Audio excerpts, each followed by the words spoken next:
আসসালামু আলাইকুম দর্শক।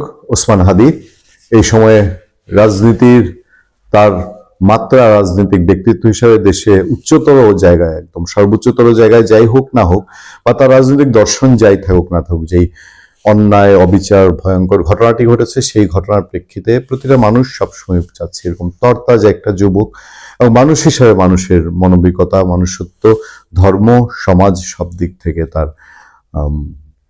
তার এই আশঙ্কাজনক অবস্থা থেকে তার ফিরে আসা, এই প্রত্যাশা সবারই। এবং আমরা একটা আলোচনায় আপনাদেরকে বলেছি যে এখন পর্যন্ত মিরাকেল, প্রকৃতি, উপরওয়ালা, সৃষ্টিকর্তা, আল্লাহ, ভগবান যাই বলেন, সেই যে যার বিশ্বাসে বলেন, তার এক অলৌকিকতা না থাকলে এইরকম সিচুয়েশনে একটা মানুষ এখনো চিকিৎসা নিতে পারছেন, সেটা একটা অলৌকিকতা। তার চেয়ে আরো বড় অলৌকিকতা কিছু ঘটুক, একটা তরুণ যুবক তার শেষ নিঃশ্বাসটুকু চলে না যাক, সেই প্রত্যাশা জাতি যখন সবার, তখন এই দুঃসংবাদটি আপনাদের সামনে জানানোর জন্য বসা। হঠাৎ করেই খবরটা নিশ্চয়ই দুঃসংবাদ, কারণ একটা দায়িত্বশীল জায়গা থেকে খবরটা জানানো হয়েছে। প্রধান উপদেষ্টা ডক্টর মোহাম্মদ ইউনূসের প্রেস সচিব শফিকুল আলম সাহেব, তিনি তার একটি পোস্টে হাদির সর্বশেষ অবস্থা জানাতে গিয়ে বলছেন, শরীফ ওসমান হাদির অবস্থা অত্যন্ত সংকটাপন্ন।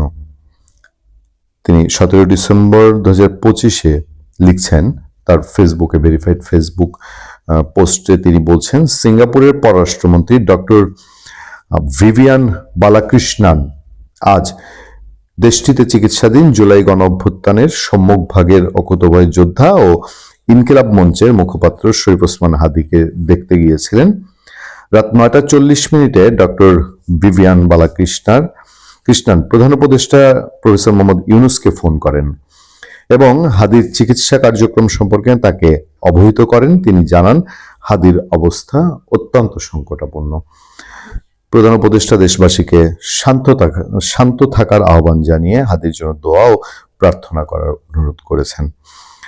অবস্থা সংকটাপন্ন, এটাই হচ্ছে মূল মেসেজ। এর মধ্যে এটাও শুনেছি যে সিঙ্গাপুরের ট্রিটমেন্টও অনেকটা ফেল করার মতো, তাকে যুক্তরাজ্যে নেওয়া হতে পারে, এরকম কথাও সোশ্যাল মিডিয়ায় আমি দেখেছি। যাক, সেটা গুরুত্বপূর্ণ না।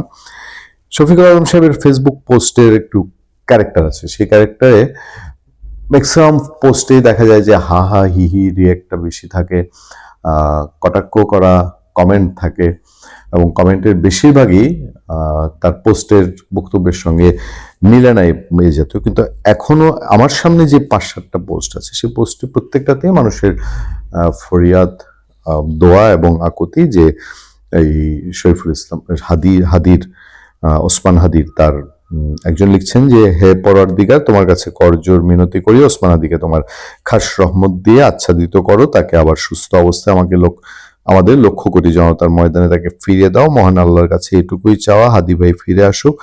ওনার জন্য লক্ষ কোটি মানুষ দোয়া করছে, হাদির ফিরে আসা খুবই দরকার আছে। আল্লাহ, আপনি সর্বোত্তম পরিকল্পনাকারী। মহান আল্লাহ শরীফ ওসমান হাদির নেক হায়াত বাড়িয়ে দিক। ওসমান হাদি হয়তো আর ফিরে আসবে না, তবে আমরা চাই খুনি ফয়সাল দ্রুত গ্রেফতার হোক। নুরুন নবী তার কমেন্ট, আমি কয়েকটা কমেন্ট দেখছিলাম। দেখেন, ওসমান হাদির রাজনৈতিক দর্শন, তার কর্ম, তার সেগুলোর দুভাগে বিভক্ত।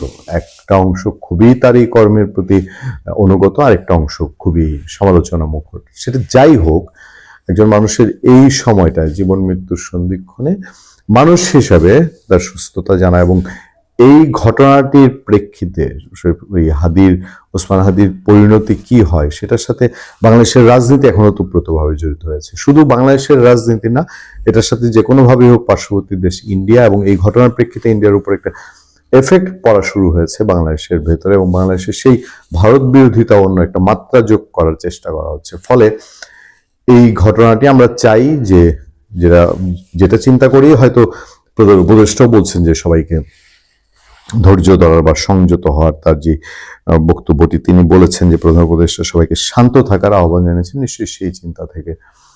ভালো থাকবেন, সুস্থ থাকবেন। আপনার সাথে আমি আতিক রহমান, পূর্ণিয়া।